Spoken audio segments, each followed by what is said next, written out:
Astonish Me by Maggie Shipstead. Read for you by Rebecca Lowman. Part 1.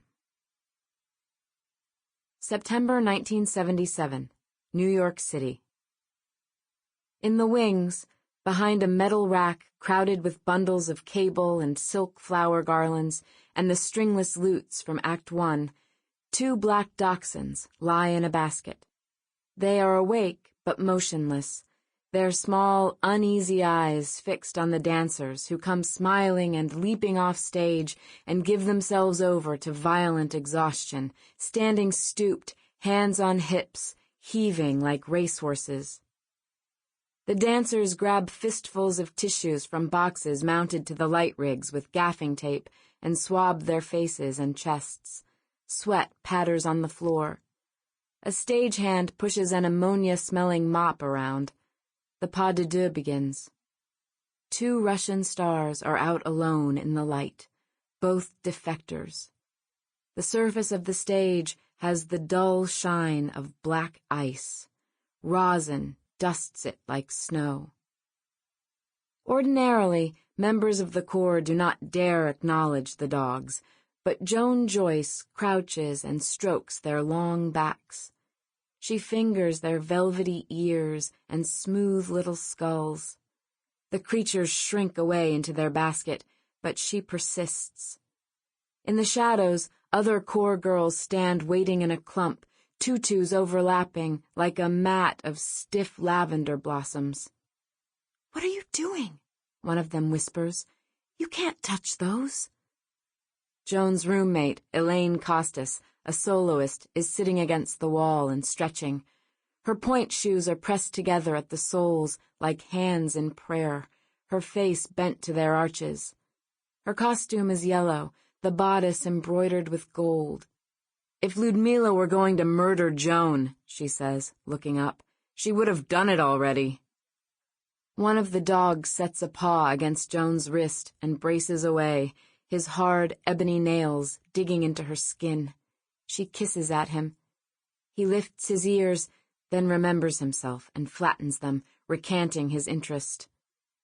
Joan has never danced as well as tonight. She is of the corps, but also entirely herself, both part and whole. The tiny ball of cells clinging to her uterine wall is a secret, but she feels as translucent and luminous as a firefly.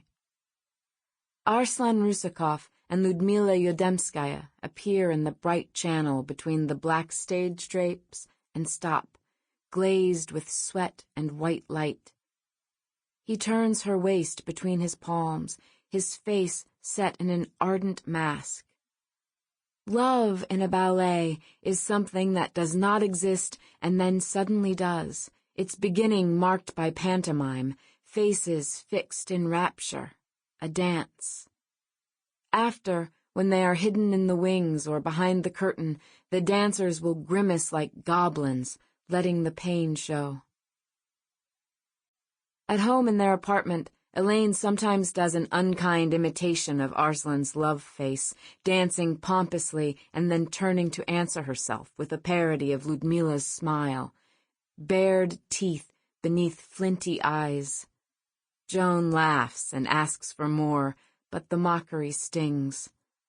Arslan had been her lover. She had been the one to help him defect. He and Ludmila had been a couple when they were both in the Kirov, and now they are getting married. They had announced their engagement after a performance of Swan Lake with champagne for the whole company.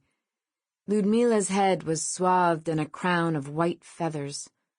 Joan and Arslan were done before Ludmila arrived, but still the tiny yellow-haired Russian provokes Joan's sense of having been taunted and robbed, deprived. Applause, and Ludmila sweeps into the wings.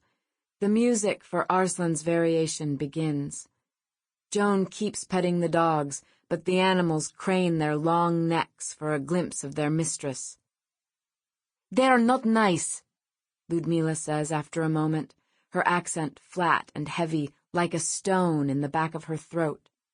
"You should not touch." Before curtain, The docs... Sample complete. Ready to continue?